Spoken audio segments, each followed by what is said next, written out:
Ya, jadi ekspektasi jangan terlalu tinggi karena banyak istri-istri di luar sana yang berselingkuh karena menggantungkan hidupnya pada ekspektasi yang terlalu tinggi. Faktanya, kalau kamu seorang istri dan sekarang sedang selingkuh, sebenarnya kondisi mental kamu dan perasaan kamu itu capek. Apalagi kalau perasaan kamu sudah terlarut begitu dalam kepada selingkuhan, akhirnya kamu bingung apakah memilih selingkuhan atau bertahan dengan suami. Nah, kalau kamu milih selingkuhan, pertanyaan yang akan muncul adalah apakah kamu akan sebahagia sekarang?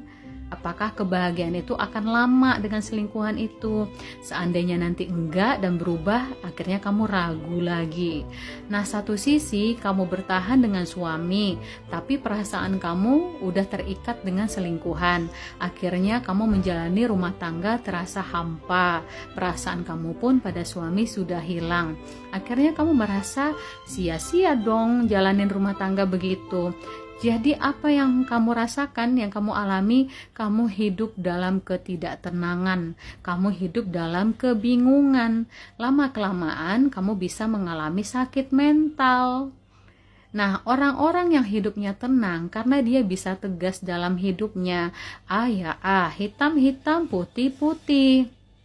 Ya, nah kemudian kalau ada yang bilang selingkuh itu indah, benar, itu di awal, tapi lama kelamaan nanti yang ada adalah tuntut menuntut, ya harus kasih perhatian, harus ketemu. Ujung-ujungnya kalau kamu sebagai seorang istri yang mapan atau istri yang punya ekonomi yang bagus, dan kalau misalnya selingkuhan kamu punya niat yang buruk, ya akhirnya ekonomi kamu akan dikuras terus. Kalau nggak kamu berikan, ya kamu diancam. Ya perempuan kan lemah ya, lemah dari pikiran, lemah dari perasaan. Banyak para istri yang di luaran sana yang sedang selingkuh ya, mereka transfer terus ke selingkuhannya. Kasih uang untuk berobat, kasih uang untuk beli motor, kasih uang untuk angsuran mobilnya, kasih uang untuk judi online-nya.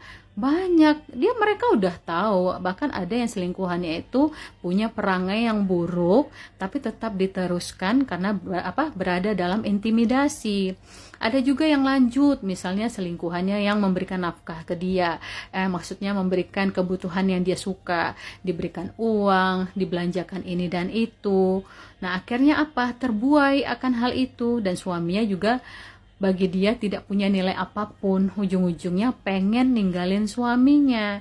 Oke lah, kalau ceritanya sampai seperti itu, selingkuhannya mapan, tampan, berkelebihan ini dan itu, dia tinggalin suaminya.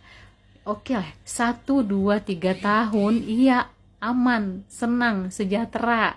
Tapi lupa kalau di situ ada peranan Tuhan ya, dalam kehidupan kita ini tidak akan pernah lepas dari peranan Tuhan dan juga pantauan Tuhan ya. Jadi kalau kamu berawal dari selingkuh dan tetap bahagia, makin bahagia, itu adalah istidraj untuk kamu. Tapi setelah misalnya kamu selingkuh, kamu tinggalkan suami kamu menikah dengan selingkuhanmu, dan kamu tidak bahagia, itu hukuman untuk kamu karena kamu sudah menyakiti dan mengkhianati titipan Tuhan. Jangan main-main teman-teman. Perempuan kalau udah selingkuh lemah ya, lemah.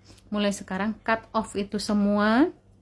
Kembalilah kepada fitrahmu sebagai seorang istri atau ibu, jantung rumah tangga. Tugasmu bukan untuk dipuja dan puji lagi oleh orang lain. Tugasmu adalah fokus mendidik anakmu, fokus untuk membahagiakan dan mencukupi apa yang dibutuhkan, apa yang disuka oleh suamimu. Suami itu simple, cukup kebutuhannya dari perut ke bawah. Kemudian kamu doakan rezeki kamu lancar, hatimu tenang ya. Ketenangan, kebahagiaan tidak dari segi harta ya, dari pikiran dan juga perasaan yang tenang.